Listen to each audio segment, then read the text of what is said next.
السلام علیکم، میں اپنے یوٹیوب چینل پیس نیٹ ورک کے ساتھ ناصر جاوید۔ آج کی ویڈیو میں ہمارا جو ٹاپک ہے وہ ہے پاکستان میں طبقاتی نظام تعلیم۔ ہم نے دیکھنا ہے کہ اس طبقاتی نظام تعلیم کے ہمارے معاشرے پر کیا اثرات ہیں۔ تو آئیے چلتے ہیں ویڈیو کی طرف، لیکن اس سے پہلے آپ اس چینل کو سبسکرائب کر لیجئے۔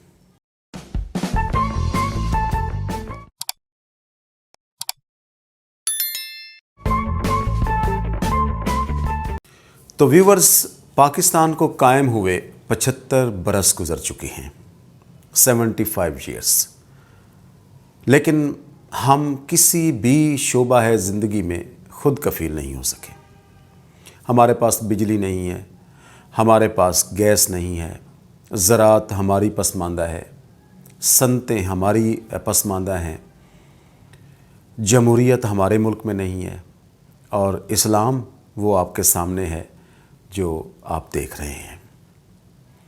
پھر ان 75 سالوں میں ہم نے کچھ حاصل بھی کیا؟ ہاں، یہ اس کا جواب ہاں میں ہوگا کہ ہم نے کچھ حاصل کیا۔ کیا حاصل کیا؟ آئیے ذرا اس کو دیکھتے ہیں۔ ان 75 سالوں میں ہمارے ملک پر 1% جو ہماری آبادی کا بنتا ہے، یعنی 1% آف دا ٹوٹل پاپولیشن، آبادی کا 1% حصہ، جسے ہم اشرافیہ کہتے ہیں، وہ پاکستان کے قیام کے وقت بھی امیر تھا اور آج بھی امیر ہے۔ 75 سالوں میں جتنا عوام کا معیار زندگی ڈاؤن ہوا ہے، نیچے کی طرف گیا ہے، اتنا ہی ان کا معیار زندگی بلند ہوا ہے۔ ان کی جائیدادوں میں اضافہ ہوا ہے، ان کے سرمایہ میں اضافہ ہوا ہے، ان کی عیاشیوں میں اضافہ ہوا ہے۔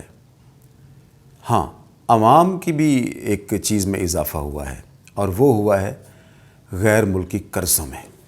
یعنی IMF اور دوسرے جو مونیٹری انسٹیٹیوشن سے ہم یا ملکوں سے قرضہ لیتے ہیں، وہ عوام پر ہوتا ہے، چونکہ اس لیے عوام پر اس قرضے کے بوجھ میں بھی اضافہ ہوا ہے۔ یہ اچیومنٹ ہے پاکستان کے 75 سال کے بعد۔ اس سے آپ اندازہ لگا سکتے ہیں۔ اب جو یہ 1% پاپولیشن ہے، جسے دنیا میں فاشسٹ کہا جاتا ہے، ہم اسے بڑے عزت و احترام سے اشرافیہ کہتے ہیں۔ اگر میں غلط نہیں بول رہا تو یہ ہمارے ملک کی اشرف المخلوقات ہیں، یعنی یہ باقی انسانوں سے اشرف ہیں، کیونکہ ان کا طرز زندگی الگ ہے، ان کا نظام تعلیم الگ ہے، ان کا سیاسی بیک گراؤنڈ اور کلچر الگ ہے، یعنی ہر چیز ان کی عام انسانوں سے مختلف ہے۔ اس لیے ہم اسے کہہ سکتے ہیں کہ یہ اشرف المخلوقات ہیں۔ اچھا، ان اشرف المخلوقات میں سے، یعنی اشرافیہ میں سے جو اکثریت ہے وہ جاگیرداروں کی تھی جب پاکستان بنا تھا، اور ان میں سے جو جاگیردار ہیں ان میں سے اکثریت ان لوگوں کی تھی جو برٹش دور میں انگریزوں کے ساتھ وفادار رہے۔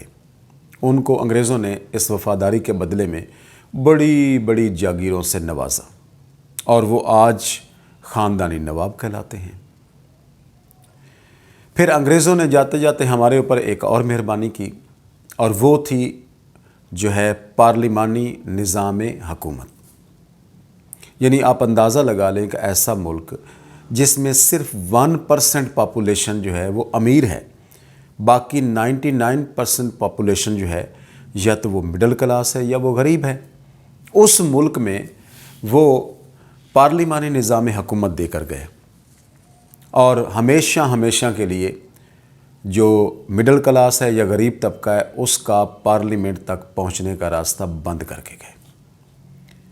الیکشن لڑنا غریب آدمی کے بس کا روگ نہیں ہے، اتنے اخراجات کون کرے، اور پھر اگر وہ الیکشن پہ کھڑے بھی ہو جائیں تو انہیں ووٹ کوئی نہیں دیتا۔ ہمارا کلچر ایسا ہے، اور اگر ان ووٹوں کا خدشہ بھی ہو تو وہ جو ان کا مخالف طاقتور اور امیر امیدوار ہوگا، کینڈیڈیٹ ہوگا، وہ اس کے ساتھ کیا کرے گا، یہ ہمارے کلچر میں عام طور پر ہوتا رہتا ہے۔ یہ آپ کے سامنے ہے۔ اس لیے ایک مہربانی وہ یہ کر گیا ہمارے اوپر۔ تیسری مہربانی جو انگریز نے ہمارے اوپر کی وہ کی طبقاتی نظام تعلیم دے کر، یعنی ان اشرافیہ کے لیے جو کہ ملک کی آبادی کا صرف 1% بنتے ہیں، ان کے لیے الگ نظام تعلیم دے گیا اور غریبوں کے لیے، مڈل کلاس کے لیے الگ نظام تعلیم۔ اب تقریباً ہر سال کوئی 3,500 سے 4,000 بچہ جو اس ایلیٹ کلاس، جو اس اشرافیہ، جو اس فاسسٹ کلاس کا جو ہے، یہ اشرف المخلوقات کا، وہ بڑے بڑے انسٹیٹیوشن سے تعلیم حاصل کر کے نکلتا ہے اور ہمارے اوپر حکومت کرتا ہے۔ دوسری طرف جو نظام تعلیم عام لوگوں کو دیا گیا ہے، وہ اتنا گسا پٹا اور آؤٹ ڈیٹڈ ہے کہ وہ کسی بھی لحاظ سے اس دور کا مقابلہ کرنے کی صلاحیت بھی نہیں رکھتا۔ مستقبل تو دور کی بات ہے نا، اس دور کا مقابلہ کرنے کی صلاحیت بھی نہیں رکھتا۔ اس میں اتنی سکت ہی نہیں ہے، اتنی طاقت ہی نہیں ہے کہ وہ اس کا مقابلہ کر سکے۔ آپ پریکٹیکل لائف میں دیکھ لیں، ایک او لیول اور اے لیول کا بچہ جو ہے، اس کے ساتھ ہمارا جو ٹاٹ پہ پڑھنے والا بچہ ہے، ہمارا جو ٹوٹے ہوئے بینچوں پر بیٹھ کر پڑھنے والا بچہ ہے، وہ کیسے مقابلہ کر سکتا ہے؟ کسی لحاظ سے بھی نہیں کر سکتا۔ نہ پرسنالٹی وائز کر سکتا ہے، نہ جو ہے نالج وائز کر سکتا ہے، کسی بھی حوالے سے وہ اس کا مقابلہ کرنے کی صلاحیت نہیں رکھتا، کیونکہ اس کو وہ انوائرمنٹ ہی نہیں دیا جاتا۔ اور یہ جان بوجھ کر ایسا کیا جاتا ہے تاکہ یہ جو طبقہ ہے، مڈل کلاس اور لوئر کلاس جو ہے، یہ اتنا نیچے رہے کہ ان کو پتہ ہی نہ ہو کہ ایوان اقتدار میں یہ اوپر ہو کیا رہا ہے۔ اچھا، مزے کی بات یہ ہے کہ ہمارے ملک کی جو ٹوٹل معیشت ہے، وہ بھی اسی 1% اشرافیہ کے پاس ہے۔ 90% ملک کی دولت ان کے پاس ہے۔ زندگی کا کوئی شعبہ ایسا نہیں ہے جس پر یہ چھائے ہوئے نہ ہوں، زندگی کا کوئی شعبہ ایسا نہیں ہے جس میں یہ ڈومینیٹ نہ کرتے ہوں۔ اب اس قدر یہ چھائے ہوئے ہیں کہ جو عام آدمی ہے، اس کو تو سانس لینے کا موقع بھی فراہم نہیں ہوتا۔ وہ ساری زندگی جو ہے ہینڈ ٹو ماؤتھ گزارتا ہے، وہ ساری زندگی محنت مشقت کرتا ہے، اور اگر بچوں کو پڑھائے تو گھر نہیں بنتا، گھر بنائے تو بچے نہیں پڑھتے، یعنی ایک کام کر سکتا ہے۔ تو اس لحاظ سے جو اشرافیہ ہے، وہ مکمل طور پر ملکی وسائل پر قابض ہے۔ صرف یہاں قابض نہیں ہے، اگر آپ پارلیمنٹ میں چلے جائیں تو مور دین 60% جو پارلیمنٹیرینز ہیں، ان کا تعلق بھی اسی کلاس سے ہے، یعنی اشرافیہ سے ہے۔ اگر آپ سپریم کورٹ میں چلے جائیں تو سپریم کورٹ کے ججز جو ہیں، وہ اب اگر میں آج کی بات کروں تو 17 ججز میں سے 8 ججز اسی کلاس میں سے ہیں۔ اگر آپ اسٹیبلشمنٹ کی طرف چلے جائیں تو اسٹیبلشمنٹ کے میں بھی لوگ انہی کے بیٹھے ہوئے ہیں۔ اگر آپ ایڈمنسٹریشن میں چلے جائیں تو ان میں بھی مور دین 60% لوگ انہی کے ہی بیٹھے ہوئے ہیں۔ یعنی زندگی کا کوئی شعبہ ایسا نہیں ہے جس پر یہ چھائے ہوئے نہ ہو، جس کو انہوں نے اپنے قبضے میں نہ لیا ہو، اور یہ سب کچھ انہوں نے اس طریقے سے کیا ہے کہ عوام جو ہے ان کے شکنجے میں دن بدن جکڑتی جا رہی ہے۔ بہت سے لوگ یہ باتیں کرتے ہیں کہ جی نظام میں تبدیلی لائیں۔ کیسے تبدیلی لائیں؟ کوئی موقع ملے عوام کو تو تبدیلی لائیں، بڑا ایک لمبا پروسیس چاہیے اس کے لیے، تبدیلی لانے کے لیے۔ تو بات میں کر رہا تھا نظام تعلیم کی۔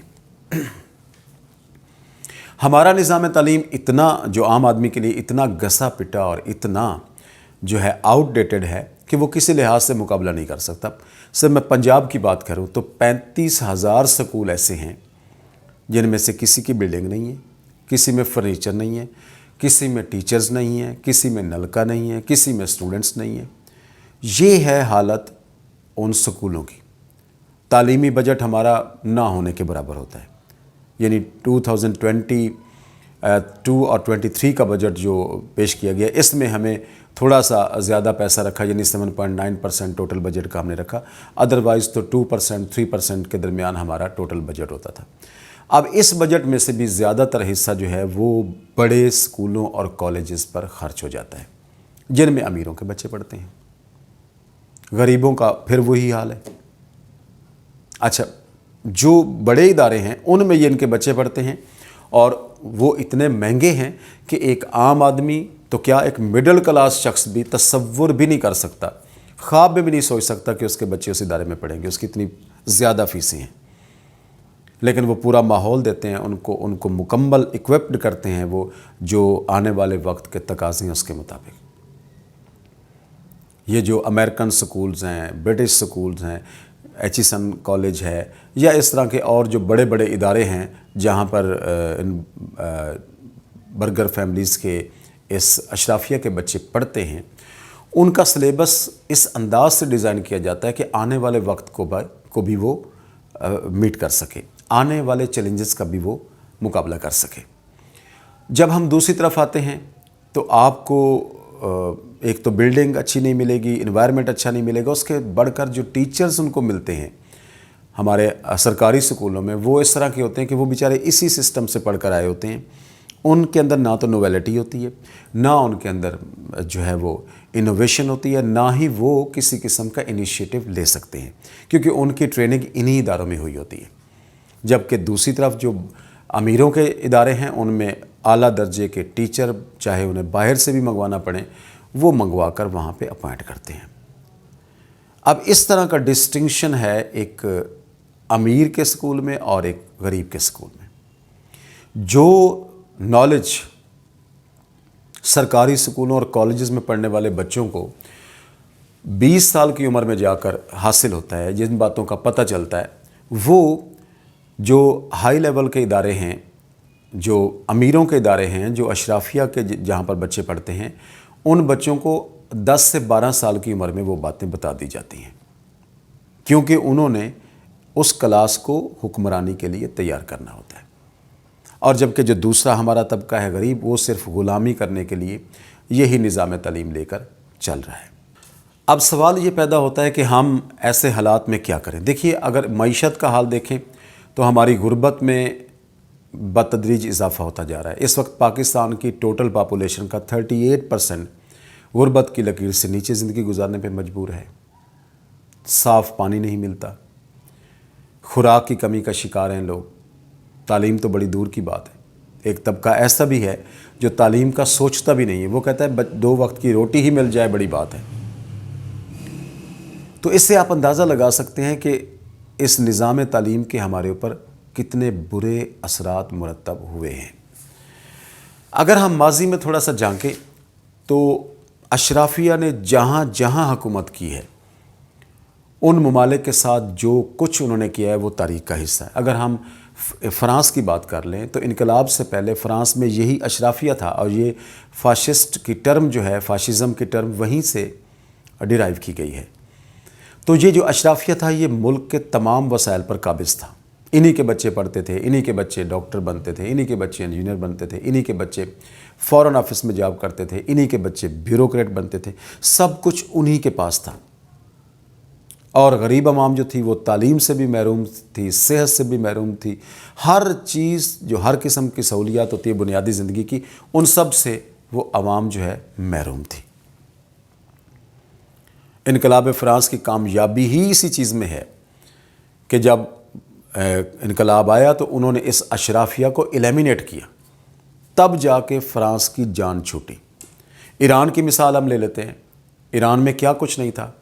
امام خمینی جب اقتدار میں آیا تو اس نے اس کلاس کو ایلیمینیٹ کیا، اس طبقے کو جو اس معاشرے میں بے راہ روی، بے حیائی اور کرپشن کا جو بنا ہوا تھا، وہ سب اس نے اس نیکسس کو توڑا، تب جا کے ایران بھی پیوریفائی ہوا۔ یہی فرانس میں بھی ہوا۔ رشیا میں بھی انقلاب آیا، بالشوک ریولوشن، لیکن رشیا کا انقلاب اس طریقے سے نہیں آ سکا جس طریقے سے فرانس میں یا ایران میں آیا۔ تو بہرحال یہ وہ انقلابات تھے جن کے بعد اشرافیہ سے ان کی جان چھوٹی۔ ہمارے ہاں جو پرابلم آ رہی ہے وہ یہ ہے کہ ہم غربت کی چکی میں دن بدن اس قدر جکڑتے جا رہے ہیں کہ نکلنے کا کوئی راستہ ہی نظر نہیں آ رہا، کیونکہ اس اشرافیہ کے پنجے جو ہیں وہ ہمارے اوپر بہت مضبوط ہیں۔ عام پاکستانی یہ سوچتا ہے کہ ہمارے پاس عدلیہ موجود ہے، عام پاکستانی یہ سوچتا ہے کہ پولیس موجود ہے جن سے ہمیں انصاف ملے گا، لیکن کیسے انصاف ملے؟ یہ سب تو ایک ہیں۔ جیسے میں نے آپ کو سپریم کورٹ کی مثال دی ہے کہ 17 میں سے 8 ججز اسی فیملی میں سے ہیں۔ یہ میں فیملی اسے کہتا ہوں، یعنی یہ جو سارے بیوروکریٹس جو ہمارے اسٹیبلشمنٹ کے لوگ ہیں، جو ہمارے جو ہیں ہمارے جوڈیشری کے لوگ ہیں، جو سیاستدان ہیں، یہ سب ایک فیملی ہیں، کیونکہ ان کا طبقہ ایک ہے، ان کی کلاس ایک ہے، یہ سب اشرافیہ سے تعلق رکھتے ہیں۔ تو ایک فیملی کبھی اپنی فیملی کے خلاف فیصلے نہیں دیتی، چاہے کوئی دوسرا جتنا کیوں نہ چلا لے۔ اب ہمارے ہاں عوام عدالتوں میں جاتی ہے، لیکن سنا ہے کبھی کہ فیصلہ ان کے حق میں آیا ہو؟ مدتوں لگ جاتی ہیں، عرصہ لگ جاتا ہے کہ جو ہے وہ اس کیس کا فیصلہ ہونے میں، یعنی زندگی گزر جاتی ہے، لیکن ان کے فیصلے فوراً ہو جاتے ہیں، لیکن وہ ان کے خلاف نہیں ہوتے۔ تو انصاف کا راستہ انہوں نے یوں بند کیا ہوا ہے۔ اگر آپ پولیس کے پاس جاتے ہیں تو پولیس میں ان کے جتنے بھی اعلیٰ آفیسرز ہیں وہ سارے انہی کے ہیں۔ ایس ایچ او وہ اپنی مرضی کا لے کر آتے ہیں۔ اگر ایس ایچ او چاہے بھی صحیح کہ وہ لوگوں کو انصاف دے تو اسے انصاف دینے نہیں دیا جاتا۔ یہ حالت ہے ہمارے معاشرے کی۔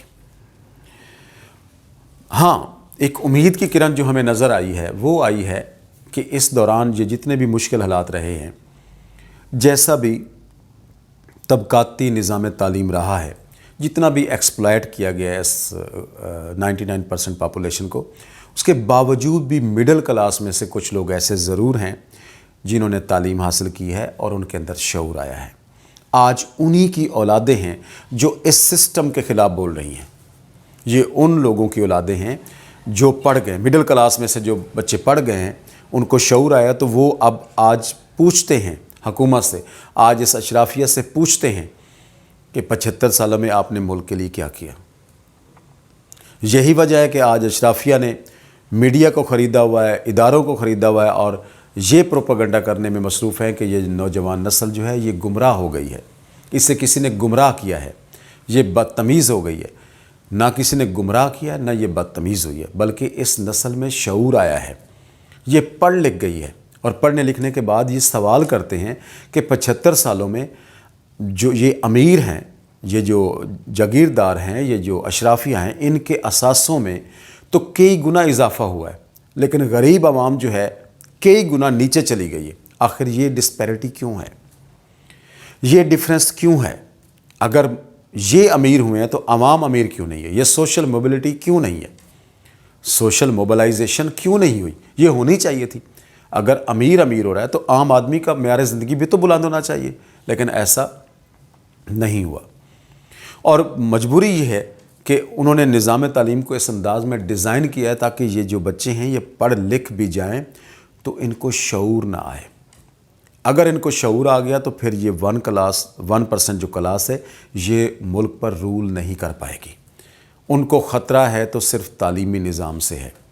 اور یہ جو جن بچوں کی میں بات کر رہا ہوں، یہ مڈل کلاس میں سے، ان کے بچے ان اداروں میں پڑھے ہیں جن اداروں میں یہ اپنا اشرافیہ کے بچے پڑھتے ہیں، تو ان کو پتہ چلا ہے کہ کیا ہو رہا ہے ملک میں، اس لیے وہ سوال کرتے ہیں، اور اس لیے حکومت ان کو اپنے لیے، یا یہ اشرافیہ جو 1% ہے، یہ انہیں اپنے لیے خطرہ سمجھتی ہے۔ لیکن یہ خوش آئند بات ہے کہ آنے والے وقت میں اگر مزید تعلیم کو بہتر کیا گیا یا مزید ہمارا مڈل کلاس طبقہ اگر کچھ آگے آیا تو یقیناً معاشرے میں تبدیلی ممکن ہے۔ لیکن ایک اور پرابلم پیدا ہو گئی۔ اب تعلیم کے نظام میں اس قدر پیچیدگیاں پیدا کی جا رہی ہیں تاکہ عام آدمی کا بچہ پڑھ ہی نہ سکے۔ میں اس کی مثال دیتا ہوں۔ پہلے ہمارے ہاں بچے پرائیویٹ سیکٹر میں BA BSc کر لیتے تھے، MA MSc کر لیتے تھے، اور یہ لاکھوں کی تعداد میں ہوتے تھے، کیونکہ بہت سارے ایسے بچے ہیں جو ریگولر فیسز پے نہیں کر سکتے، اور خاص طور پر جو ہماری فیمیل ہیں، ہماری بچیاں ہیں، ان کے لیے پرابلم یہ ہوتا ہے کہ وہ دور دراز جا نہیں سکتی، ان کے پیرنٹس وین کا کرایہ دیں یا کالج کی فیسیں دیں تو یہ ان کے لیے پاسبل نہیں ہوتا، تو وہ گھر بیٹھ کے پرائیویٹلی گریجویشن بھی کر لیتی تھیں، ماسٹر بھی کر لیتی تھیں، اور اس کے بعد وہ کوئی کسی نہ کسی سیکٹر میں جاب کر لیتی تھیں۔ تو حکومت نے بڑی مہربانی کی ہے، اشرافیہ کی حکومت نے یہ مہربانی کی ہے کہ آپ ماسٹر کو بھی ختم کر دیا پرائیویٹلی، اور گریجویشن کے بارے میں بھی سننے میں آ رہا ہے کہ جس کو نام چینج کر کے انہوں نے ADP رکھا تھا اس کو بھی وہ پرائیویٹلی ختم کر رہے ہیں۔ یہ ایک اور بڑا احسان ہماری غریب عوام پر یہ اشرافیہ کر رہی ہے، تاکہ بچے انٹر کے بعد پڑھیں ہی نہ۔ اب آپ خود اندازہ لگا لیں کہ 4 سال ایک بچہ کیسے، ہمارے ہاں والدین غریب ہیں، محنت مزدوری کرتے ہیں، اور ان کی کوشش یہ ہوتی ہے کہ بچہ بی ایس سی کرے، یعنی گریجویشن کرے، اور اسے کہیں نہ کہیں جاب کروا دیں یا کوئی نہ کوئی بزنس کروا دیں۔ وہ 2 سال کی فیس چاہے وہ سرکاری اسکول یا کالج میں بھی پڑھ رہا ہو تو کس طریقے سے پوری کرتا ہے یہ اس آدمی کو پتہ ہے۔ لیکن اب انہوں نے 4 سال کا بی ایس کر دیا ہے، اب 4 سال ایک بندہ اپنے بچے کو کیسے پڑھائے گا؟ پھر کچھ بچے تھے جو نئی فیسز ادا کر سکتے تھے، بہت پور کلاس فیملی سے تھے، ان بچوں کو پرائیویٹلی چانس مل جاتا تھا کہ وہ یونیورسٹی سے گریجویشن کر لیں، وہ راستہ بھی حکومت نے بند کر دیا، یعنی اشرافیہ نے وہ راستہ بھی بند کر دیا، تاکہ نہ یہ کالجز میں جائیں، نہ یہ یونیورسٹیز میں جائیں، اور نہ ان کے اندر شعور آئے، اور نہ یہ ہم سے سوال کریں کہ یہ 75 سالوں میں آپ نے ملک کے لیے کیا کیا ہے۔ یہ وہ خطرہ ہے ویورز، یہ وہ خطرہ ہے جو اشرافیہ کو کھائے جا رہا ہے۔ اس لیے وہ ہر جو ہے فیئر اینڈ انفیئر مینز استعمال کر رہے ہیں تاکہ کسی طریقے سے اپنے اقتدار کو بھی بچایا جائے اور اس طبقے کو بھی شعور آنے سے روکا جائے۔ لیکن میری ایک گزارش ہے، ہم جو کردار ادا کر سکتے ہیں میں وہ گزارش کرنے لگا ہوں کہ ہم جو مڈل کلاس، ہمارے ہاں جو لوئر کلاس طبقہ ہے، میں ان سے ریکویسٹ کرتا ہوں کہ ہمیں اس نظام کو تبدیل کرنا ہے، ہمیں اس سسٹم سے جان چھڑانی ہے، ہمیں 1% اشرافیہ کے رول سے جان چھڑانی ہے جو ملک کے بجٹ کا 23% صرف اپنی عیاشیوں پہ خرچ کر جاتا ہے، جو ہمارے ملک کے 50% جو کہ غیر قانونی بزنس ہے اس کا وہ مالک ہے۔ بلیک منی سب سے زیادہ انہی کے پاس ہے۔ اس سے ہمیں کیسے جان چھڑانی ہے؟ یہ میری آپ سب کی ذمہ داری ہے کہ جس کے پاس جتنی اویئرنیس ہے وہ اپنی آنے والی نسل میں منتقل کرے۔ کالجز میں، سکولوں میں جہاں ہمارے ہی بھائی پڑھاتے ہیں، بھائی بہنیں پڑھاتی ہیں، وہ بچوں کو اویئرنیس دیں کہ ہمارے ملک کے مسائل کیا ہیں، ان مسائل کا ذمہ دار کون ہے اور اس کا سلوشن کیا ہے۔ ان کو بتایا جائے کہ آپ تعلیم حاصل کریں، آپ ملک کی معاملات کو سٹڈی کریں، آپ پڑھیں اور دوسروں کو بتائیں کہ ہمارے ملک کے یہ مسائل ہیں، ہماری عوام کی حیثیت سے ہمارے رائٹس کیا ہیں، ہماری ڈیوٹیز کیا ہیں، یہ ان کو بتایا جائے، ایک اچھا شہری بنایا جائے۔ جب وہ اچھے شہری بنیں گے تو ان کو پتہ ہوگا کہ ہمارے رائٹس کیا ہیں اور ہماری ڈیوٹیز کیا ہیں۔ کیا ہم اس ملک کا پارٹ نہیں ہیں؟ کیا ہم ملک کا حصہ نہیں ہیں؟ میرے کچھ دوست ہیں جو کبھی کبھی کہتے ہیں کہ جناب یہ پاکستان ہمارے لیے نہیں بنا تھا، یہ پاکستان بنا ہی اسی اشرافیہ کے لیے تھا جو موجیں کر رہے ہیں۔ اور اگر آپ پریکٹیکلی لائف میں دیکھیں تو ایسا ہی ہے کہ غریب آدمی بھوکوں مر رہا ہے، اس کے پاس کھانے کو کچھ نہیں ہے، یہ لوگ عیاشیاں کر رہے ہیں۔ تو اس کا مطلب ٹھیک ہے، وہ اس حد تک تو وہ ٹھیک کہتے ہیں کہ پاکستان ہمارے لیے نہیں بنا تھا، انہی کے لیے بنا تھا جو حکومت کر رہے ہیں، جو موج مستی کر رہے ہیں، جو عیاشی کر رہے ہیں، جو دولت سے کھیل رہے ہیں۔ تو ہمیں تبدیلی لانی ہے تعلیم کے ذریعے، ہمیں ایوولوشن لانا ہے، اور یہ ایوولوشن تب آئے گا جب ہم اپنی نوجوان نسل کو، ہم اپنے بچوں کو ان تمام معلومات سے بہرہ کریں گے، ان تمام مسائل سے آگاہ کریں گے جو ہمارے ملک کو درپیش ہے، جو ہماری قوم کو درپیش ہے، اور ان کے ذمہ دار کون ہیں اور ہم نے ان ذمہ داروں سے جان کیسے چھڑانی ہے۔ یہ وقت ہے سب لوگ اپنا کردار ادا کریں، ایسا نہ ہو کہ دیر ہو جائے۔ اللہ حافظ۔